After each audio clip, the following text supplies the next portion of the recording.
entero. La teoría del caos es propuesta por primera vez por Henry Poincaré en el año 1880 y luego fue enriquecida por hombres como lo fueron Edward Lorenz en el año 1961 con el efecto, la teoría del efecto mariposa o el butterfly effect en inglés, que predica que una mariposa puede mover una de sus alas en un extremo tan lejos del planeta y su efecto podría ser sentido en el otro extremo del planeta. Junto con ese efecto surge la teoría llamada Lorentz Attractors o atrayentes, los atractores o atrayentes, que no son más que patrones de comportamiento o conducta de los sistemas que atraen en resonancia estructuras o frecuencias de energía similares a esos mismos patrones, a esos mismos atractores o atrayentes. Más tarde el ruso Ilya Prigogine perfeccionaba esa teoría del caos anunciado en Baba Yobe con su trabajo de las estructuras disipativas, que le permitió ganar un premio Nobel en química en el año 1971, cuando expresó que la importación y disipación de energía de los sistemas caóticos requerían de una emergencia, de un nuevo orden o nuevas estructuras debido a su autorreorganización interna. Esto es lo que nosotros decimos que es predicho por Baba Yobe. Nuevas estructuras de organización están siendo exigidas por el caos. Este caos pandémico. Nuevas formas de conocimiento y organización del sistema de salud basado en una nueva y emergente aplicación revolucionaria de los criterios teóricos científicos como bases epistemológicas para analizar la biología y al mismo tiempo también la medicina. La biología molecular basada en un entero criterio materialista, determinística, busca la causa de la pandemia en un contagio por contacto físico molecular del virus y la solución, como dijimos anteriormente, es una vacuna. O de lo contrario, esta locura que estamos teniendo ahora, de las caretas, los guantes, etcétera, etcétera. Pero las cifras dadas por el CDC y la Organización Mundial de Salud hablan por sí mismas de lo perdido que nosotros estamos en las soluciones efectivas y lo lejos que estamos de la verdad. ¿Es el virus en realidad lo que causa la enfermedad? Vamos a reflexionar sobre eso. Necesitamos el contacto físico con personas o superficies para causar un efecto de contagio pandémico como el que tenemos ahora. ¿Se ha preguntado usted eso? ¿Cuán efectiva es la medida de encerrarse en casa o alejarse 6 pies de las personas? ¿Qué dice IFA sobre ese tema? ¿Qué es lo que nosotros estamos obviando según la ciencia de IFA en la búsqueda de la raíz del problema y su solución? ¿Coincide la nueva física, la nueva biología y la nueva medicina con el criterio de IFA? Bueno, creo de que todas estas preguntas pueden ser evacuadas en estos momentos. Lo único que tenemos que hacer es un análisis. Miren, un virus es una molécula de ADN o de ARN envuelta en una proteína, como es en el caso de los virus de la influenza A, que su material genético está encapsulado en proteínas llamadas, para el caso de la influenza A, hemoglutinina o también la neuraminidasa. Desde el punto de vista de la biología molecular, el material genético es la base de la vida. A partir de la materia de estas moléculas se forma la vida. Pero desde los años 1900, la física clásica, que sirvió de base para explicar la biología celular y molecular, sufrió una transformación en el criterio científico cuando hombres como por ejemplo Niels Bohr en el año 1913 descubre que un átomo, de lo cual está formado nuestro cuerpo, el mío, el suyo, de todas las personas, y todo lo que le llamamos materia, no tenía la estructura y el comportamiento que hasta ese momento había enseñado Ernest Rutherford en el año 1911, y que mucho antes, en los siglos IV y además y en el siglo I antes de nuestra era, Epicurio y Lucrecio ya lo hacían,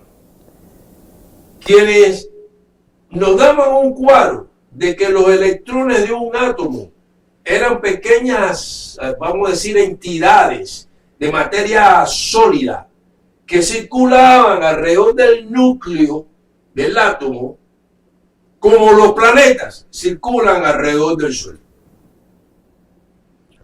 Niels Bohr descubrió que los electrones eran discreta cantidad de energía, que anteriormente Max Planck le había llamado a esas discretas cantidades cuantas, y que en el año 1905, fíjense cuántos años ya hace, más de una centuria, Albert Einstein le aplicó este criterio para describir los pequeños paquetes de radiación de luz que se le conocen hoy como fotones. Desde ese tiempo en adelante, hombres de la física se unieron a los criterios de estos hombres antes mencionados, como lo fue Werner Heisenberg, tenemos también a Luce de Broglie, Schrödinger, Max Born, John Archibald Wheeler, el matemático, físico e ingeniero John von Neumann. Y en tiempos modernos tenemos el caso, por ejemplo, de Casey Blood, tenemos a Henry Stapp, tenemos a Emmy Goswami, Leonard Susskind, Roger Penrose y una interminable lista de lumbreras de la ciencia para asegurarnos que lo que llamamos partícula no es más que una entidad matemática en el universo que se comporta como una onda de posibilidad y que existe como una superposición que cuando se interfiere consigo mismo forma un cuadrado que contiene la información de todas las características de lo que le llamamos materia o características físicas, como lo es la solidez, la textura, la velocidad, la posición, el momento angular, la masa, etc. Volvamos de nuevo al concepto del átomo.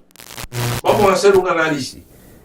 Ellos están identificados por números que son inalterados. Estos números son inalterados. Por ejemplo, el hidrógeno se identifica con el número 1, refiriéndose a la cantidad de protones que tiene en su núcleo. A esto se le llama número atómico. Si en lugar de tener un protón tuviese 2 protones, ya dejaba de ser hidrógeno y se convertiría en helio. Ya sería helio. En el caso de la sal es el número 11. En el caso del plomo es el número 82. En el caso del oxígeno es el número 8. Si nosotros arregláramos estos elementos químicos, ordenándolos por su número atómico, nosotros podríamos entonces ver patrones de periodicidad de 2 a 8, a 8, a 18, 18, 32, que son elementos que se dan en periodos sucesivos. Estos periodos sucesivos es lo que nosotros le llamamos y lo conocemos hoy como la tabla periódica química. Estos protones en el núcleo son cargas eléctricas positivas que se balancean con la misma cantidad de cargas eléctricas negativas de los electrones que están orbitando alrededor de ese núcleo. De manera que la estructura interna que representa lo que llamamos un átomo está determinada por una descripción matemática que identifica sus características físicas y formas.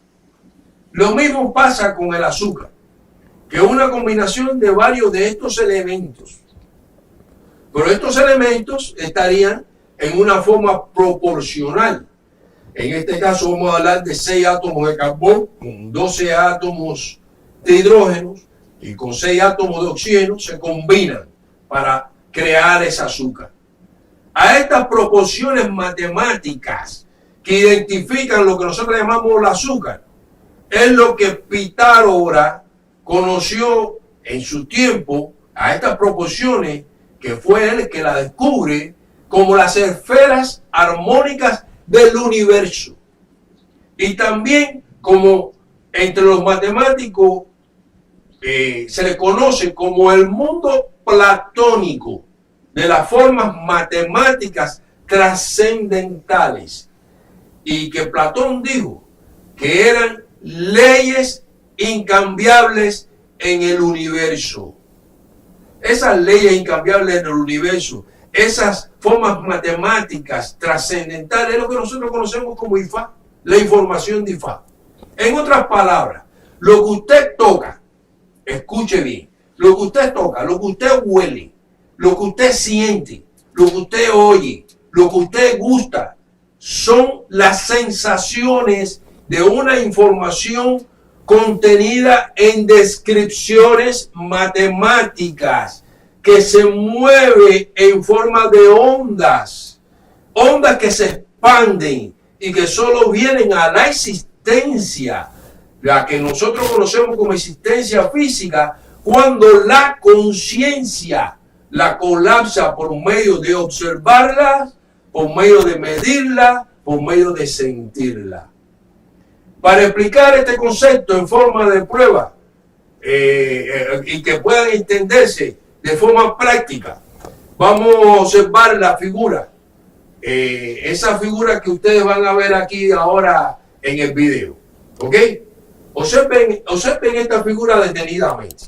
Vamos a darle un tiempecito para que ustedes observen esa figura detenidamente, ¿ok? Observenla. La pregunta mía es, ¿qué es lo que ven? ¿Qué pueden estar viendo? Probablemente haya ahora en estos momentos discusiones sobre lo que ustedes ven, entre uno y otro. Uno va a ver una cosa, uno va a ver otra, y hay muchos o algunos van a ver varias cosas al mismo tiempo. Pero, por ejemplo, si usted observa la figura de izquierda a derecha, podrá quizá observar un pato. Pero si lo observa de derecha a izquierda, podrá ser un conejo. Usted nunca podrá ver las dos figuras al mismo tiempo. ¿Por qué no?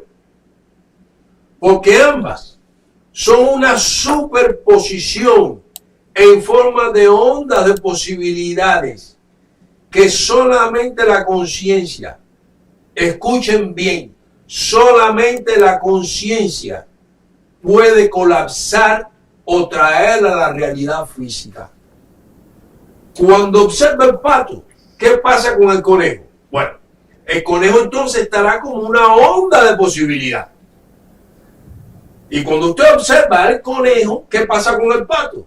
El pato quedará como una onda de posibilidad. Y por supuesto hay algo que ambos o todos sabemos. Las ondas no se pueden ver. Es por eso que usted nada más que puede ver una sola figura al mismo tiempo. Entonces, en el caso del coronavirus, existió siempre y existe como una onda de posibilidad que solo puede ser traído a la realidad cuando la conciencia lo colapsa.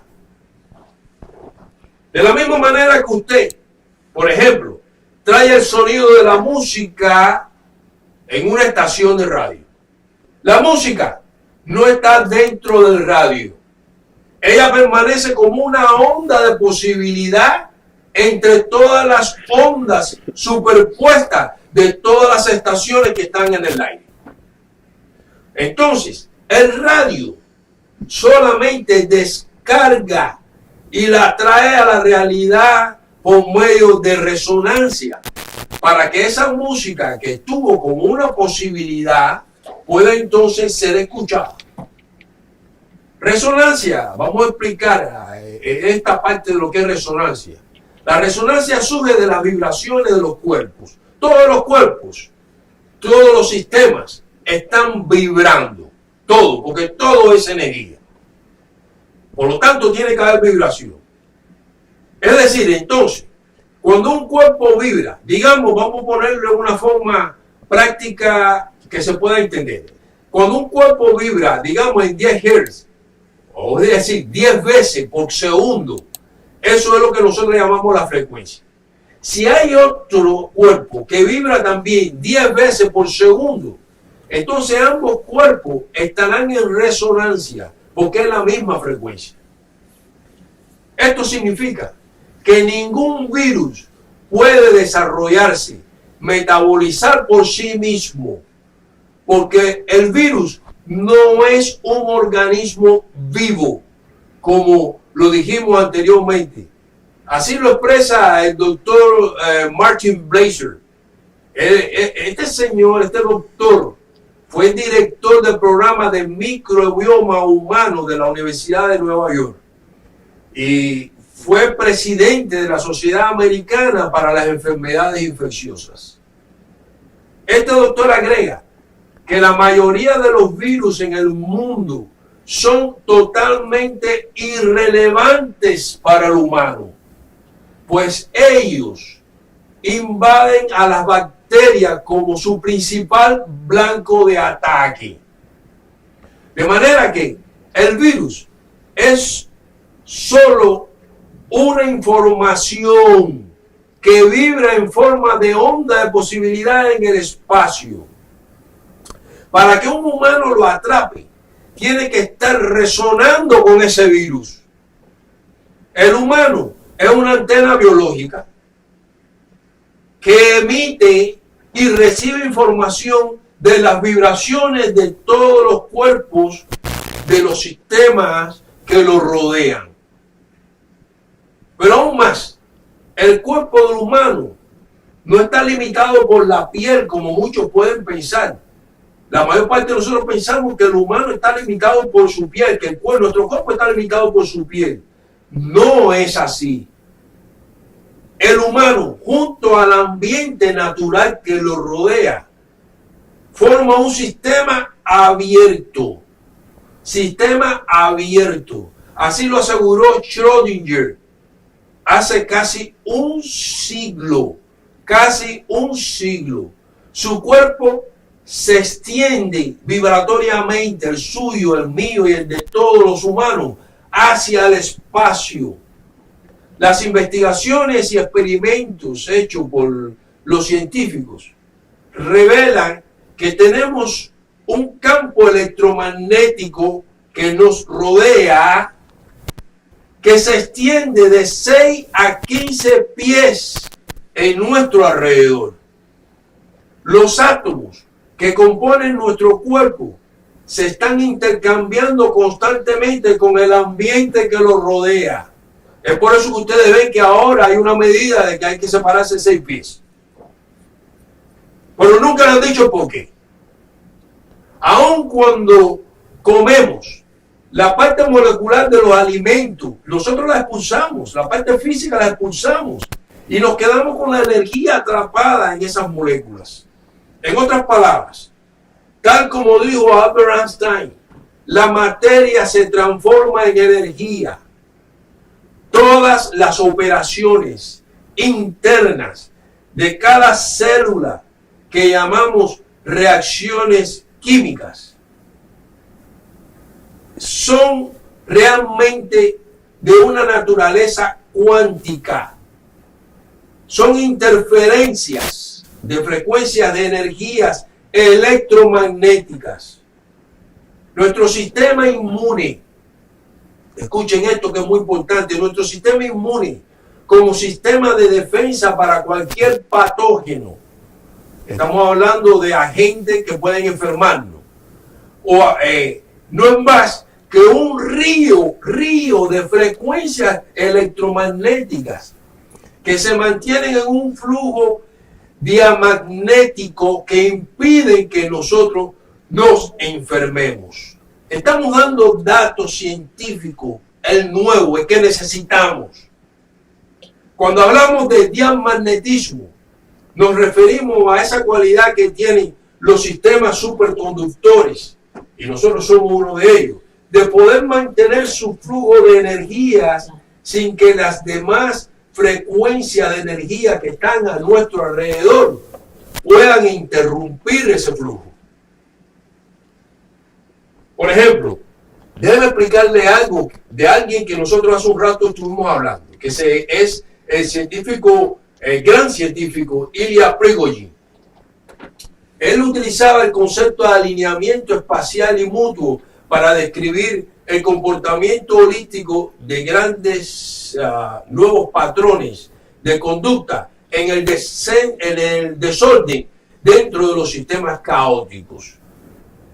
El germano británico Herbert Froelich, mientras que Ilya Prigogine decía esto, él señalaba enfáticamente la interacción electromagnética de estas partículas en nuestro cuerpo, y en contraste con Prigogine, no solo hablaba de la termodinámica que encerraba el comportamiento estadístico de grandes cantidades de partículas, sino en este caso su comportamiento explicado en un enfoque cuántico teórico de los sólidos y los líquidos. La nueva física, la que necesitamos como base para empezar a tener cambio en nuestra manera de ver la vida, la biología, la medicina. Él explicó en trabajos escritos de sus investigaciones en el año 1968 que sistemas biológicos como el humano podían mostrar vibraciones longitudinales que se le llamaron fonos ópticos.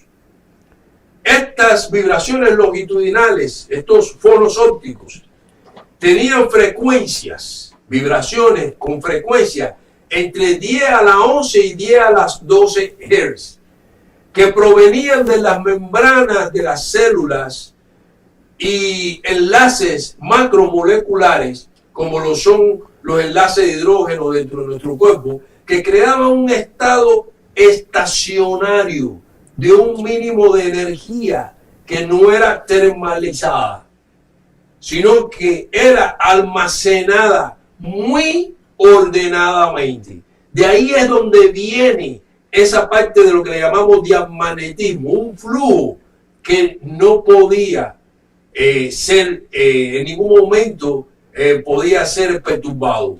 Una fuerte excitación de estos fonos ópticos creaban un largo rango de correlaciones de fase entre las ondas que creaban estructuras coherentes en las funciones de las enzimas del cuerpo, almacenamiento de energía y el crecimiento y desarrollo del orden que mantendría al humano con un fuerte escudo.